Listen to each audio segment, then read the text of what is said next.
Harry Potter and the Order of the Phoenix, Chapter 37, The Lost Prophecy. Harry's feet hit the solid ground, his knees buckled a little, and the golden wizard's head fell with a resounding thunk on the floor. He looked around and saw that he had arrived in Dumbledore's office. Everything seemed to have repaired itself during the headmaster's absence. The delicate silver instruments stood once more on the spindle legged tables, puffing and whirling serenely. The portraits of the headmasters and headmistresses were snoozing in their frames, head lolling back in armchairs or against the edge of the picture. Harry looked through the window. There was a cool line of pale green along the horizon. Dawn was approaching. The silence and the stillness, broken only by the occasional grunt or snuffle of a sleeping portrait, was unbearable to him. If his surroundings could have reflected the feelings inside him, the pictures would have been screaming in pain. He walked around the quiet, beautiful office, breathing quickly, trying not to think. But he had to think. There was no escape. It was his fault Sirius died. All his fault. If he, Harry, had not been stupid enough to fall for Voldemort's trick, if he had not been so convinced that he had seen in his dream was real, if he had only opened his mind to the possibility that Voldemort was, as Hermione had said, banking on Harry's love of playing the hero, it was unbearable. He could not think about it. He could not stand it. There was a terrible hollow inside him he could not wait to feel or examine. A dark hole where Sirius had been, where Sirius had vanished. He did not want to have to be alone with the great silence space. He could not stand it. A picture behind him gave a particularly loud, grunting snore, and a cool voice said, "Ah, Harry Potter?" Phineas Nigellus gave a long yawn, stretching his arms as he watched Harry with shrewd, narrow eyes. "And what brings you here in the early hours of the morning?" said Phineas eventually. "This office is supposed to be barred to all but the rightful headmaster. Or has Dumbledore sent you here? Oh, don't tell me," he gave another shuddering yawn. "Another message from my worthless great great grandson." He could not speak. Phineas Nigellus did not know that Sirius was dead, but Harry could not tell him. To say it out loud would make it final, absolute, and irrevocable. A few more of the portraits were stirring now. Terror of being interrogated made Harry stride across the room and seize the doorknob. It would not turn. He was shut in. "I hope this means," said the corpulent, red-nosed wizard who hung on the wall beside the headmaster's desk, "that Dumbledore will soon be back among us." Harry turned. The wizard was eyeing him with great interest. Harry nodded. He tugged again on the doorknob behind his back, but it remained immovable. "Oh, good," said the wizard. "It has been very dull without him. Very dull indeed." He settled himself on his throne-like chair in which he had been painted and smiled benignly upon Harry. "Dumbledore thinks very highly of you, as I'm sure you know," he said comfortably. "Oh, yes. Holds you in great esteem." The guilt filling the whole of Harry's chest like some monstrous waiting parasite now writhed and squirmed. Harry could not stand this. He could not stand being himself any more. He had never felt more trapped inside his own head and body, never wished so intensely that he could be somebody, anybody else. The empty fireplace burst into emerald green flame, making Harry leap away from the door, staring at the man spinning inside the grate. As Dumbledore's tall form unfolded itself from the fire, the wizards and witches on the surrounding walls jerked awake. Many of them gave cries of welcome. "Thank you," said Dumbledore softly. He did not look at Harry at first. He walked over to the perch beside the door, and withdrew from inside his pocket of his robes the tiny, ugly, featherless fox, whom he placed gently in the tray of soft ashes beneath the golden post where the full grown fox usually stood. Well, Harry, said Dumbledore, finally turning from the baby bird, you will be pleased to hear that none of your fellow students are going to suffer lasting damage from the night's events. Harry tried to say good, but no sound came out. It seemed to him that Dumbledore was reminding him of the amount of damage he had caused.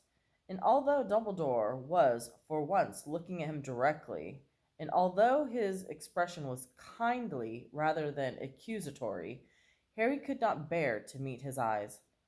Madame Pomfrey is patching everybody up, said Dumbledore. Nymphadora Tonks may need to spend a little time at St. Mungo's, but it will seem she will have full recovery. Harry contented himself with nodding at the carpet, which was growing lighter as the sky outside grew paler. He was sure all the portraits around the room were listening eagerly to every word Dumbledore spoke, wondering where Dumbledore and Harry had been and why there had been injuries. I know how you're feeling, Harry, said Dumbledore said quietly. No, you don't, said Harry, and his voice was suddenly loud and strong. White hot anger leapt inside him. Dumbledore knew nothing about his feelings.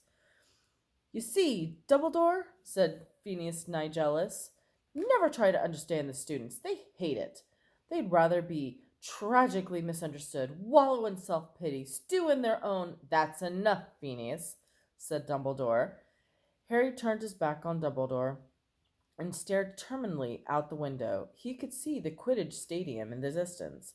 Sirius had appeared over there once, disguised as a shaggy black dog, so he could watch Harry play. He had probably come to see whether Harry was as good as James had been. Harry had never asked him. There is no shame in what you are feeling, Harry, said Dumbledore's voice. On the contrary, the fact that you can feel pain like this is your greatest strength. Harry felt the white-hot anger lick his insides, blazing in terrible emptiness, filling him with a desire to hurt Dumbledore for the calmness and his empty words. My greatest strength it is, said Harry, his voice shaking as he stared out at the Quidditch stadium, no longer seeing it. You haven't got a clue. You don't know. What don't I know? Asked Dumbledore calmly. It was too much. Harry turned around, shaking with rage. I don't want to talk about how I feel, all right? Harry suffered. Harry, suffering like this proves you are still a man. This pain is part of being human. Then I don't want to be human, Harry roared, and he seized the delicate silver instrument from the spindled leg table beside him and flung it across the room. It shattered into 100 tiny pieces against the wall. Several of the pictures leapt out, yells of anger and fright, and the portrait of the Armando Dippet said, Really? I don't care.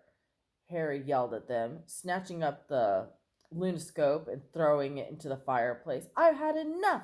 I've seen enough. I want out. I want it to end. I don't care anymore. He seized the table on which the silver instruments had stood and threw that, too. It broke apart on the floor. The legs rolled in different directions. You do care, said Dumbledore. He had not flinched or made a single move to stop Harry demolishing his office. His expression was calm, almost detached. You care so much, you feel as though you will bleed to death with the pain of it. I don't, he screamed. Harry loudly, so loudly that he felt his throat might tear.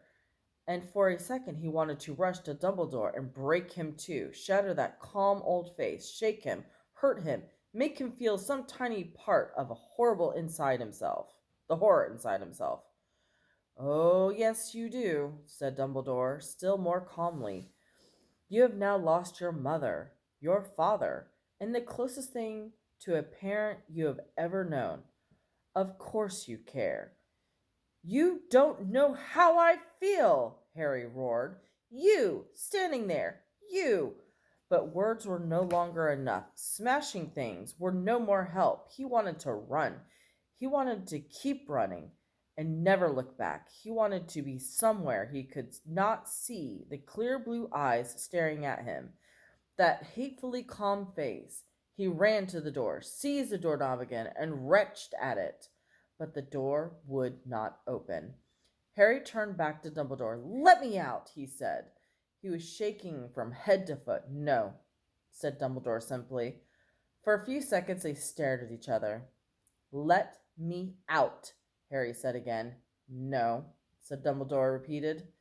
If you don't if you if you keep me here, if you don't let me, by all means, continue destroying my possessions," said Dumbledore serenely. "I dare say I have too many."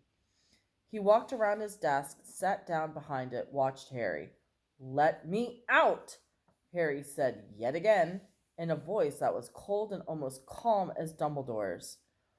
"Not until I have had my say," said Dumbledore. Do you do you think I want to? Do you think I give a? I don't care what you've got to say," roared Harry. "I don't want to hear anything you've got to say." "You will," said Dumbledore steadily, "because you're not nearly as angry with me as you ought to be. If you are to attack me, as I know you are close to doing, I would like you to have thoroughly earned it." "What are you talking? It's my fault that Sirius died," said Dumbledore clearly.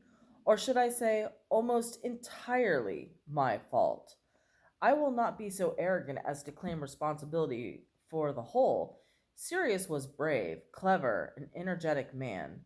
As such men are not usually content to sit at home in hiding while they believe others are in danger. Nevertheless, you should never have believed for an instant that there were any necessity for you to go to the Department of Ministry tonight. If I had been open with you, Harry, as I should have been, you would have known for a long time ago that Voldemort might try and lure you to the Department of Ministries. You would never have been tricked into going there tonight, and Sirius would not have had to come after you. That blame lies with me, and with me alone." Harry was still standing with his hand on the doorknob, but was unaware of it. He was gazing at Dumbledore, hardly breathing, listening, yet barely understanding what he was hearing. "Please sit down," said Dumbledore. It was not an order, it was a request. Harry hesitated, then walked slowly across the room, now littered with silver cogs and fragments of wood, took the seat now facing Dumbledore's desk. "Am I to understand," said Phineas Nigellus slowly from Harry's left, "that my great-great-grandson, the last of the Blacks, is dead?" "Yes, Phineas." "I don't believe it," Phineas said brusquely. Harry turned his head in time to see Phineas marching out of his portrait and knew that he had gone to visit the other painting at Grimmauld Place. He had walked, perhaps, from portrait to portrait, calling for Sirius throughout the house. "Harry, I owe you an explanation," said Dumbledore, "an explanation of an old man's mistakes. For I now see what I have done, and not done, with regards to you, bear all its hallmarks of its failing age. Youth cannot know how age thinks and feels, but old men are guilty if they forget what it's like to be young. And I seem to have forgotten lately." The sun was rising properly now. There was a rim of dazzling orange visible over the mountains, and the sky above is as colorless and bright. The light fell upon Dumbledore, upon the silver of his eyebrows and beard, upon the lines gouged deeply into his face. "I guessed 15 years ago, Dumbledore, when I saw," said Dumbledore, "when I saw the scar on your forehead, what it might mean. I guessed that I might be the sign of a connection forged between you and Voldemort." "You've told me this before, Professor," said Harry bluntly. He did not care that he was being rude. He did not care about anything very much anymore. Yes, said Dumbledore apologetically. Yes, but you see, it is necessary to start from your scar, for it became apparent shortly after you rejoined the magical world that I was correct, and that your scar was giving you warnings when Voldemort was close to you, or else feeling powerful emotion. I know, said Harry wearily. And this ability of yours to detect Voldemort's presence even when he is disguised, and to know what he is feeling when the emotions are roused, has become more and more pronounced since Voldemort returned to his own body and his full powers. Harry did not bother to nod. He knew all of this already. More recently, said Dumbledore, I became concerned that Voldemort might realize this connection between you exists. Sure enough, there came a time when you entered so far into his mind and thoughts that he sensed your presence. I am speaking, of course, of the night when you witnessed the attack on Mr. Weasley. Yeah, Snape told me, Harry muttered. Professor Snape, Harry, Dumbledore corrected him quietly. But did you not wonder why it was not I who explained this to you? Why I did not teach you occlumency? Why I had not so much as looked at you for months? Harry looked up. He could now see that Dumbledore looked sad and tired. Yeah, he mumbled. Yeah, I wondered. You see, Dumbledore continued, I believed if I could be long before Voldemort's attempt to force his way into your mind, to manipulate, to to misdirect your thoughts, and I was not eager to give him more incentives to do so. I was sure that if he realized that your relationship was, or had ever been, closer than headmaster and pupil, he would not seize the chance to use you as a means to spy on me. I feared the uses of which he would put on you, the possibility that he might try and possess you. Harry, I believe I was right to think that Voldemort would have made use of you in such a way on those rare occasions when we had close contact. I thought I saw a shadow of him stir behind your eyes. Harry remembered the feeling that a dormant snake had risen inside him, ready to strike, the moments when he and Dumbledore had made eye contact. Voldemort's aim in possessing you, as he demonstrated tonight, would not have been my destruction. It would have been yours. He hoped when he possessed you briefly in short while ago, that I would sacrifice you in hope of killing him. So you see, I have been trying, in distancing myself from you to protect you, Harry. An old man's mistake. He sighed deeply. Harry was letting the words wash over him. He would have been so interested to know all of this a few months ago. But now it was meaningless compared to the gaping chasm inside him that was the loss of Sirius. None of it mattered. Sirius told me you felt Voldemort awake inside you the very night that you had the vision of Arthur Weasley's attack.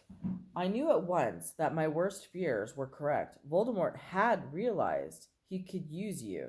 In an attempt to arm you against Voldemort's assaults on your mind, I arranged occlumency lessons with Professor Snape. He paused. Harry watched the sunlight, which was sliding slowly across the polished surface of Dumbledore's desk, illuminate a silver inkpot and a handsome scarlet quill. Harry could not tell that the portraits all around them were awake and listening raptly to Dumbledore's explanation. He could hear the occasional rustle of robes, the slight clearing of throat. Phineas Nigellus still had not returned.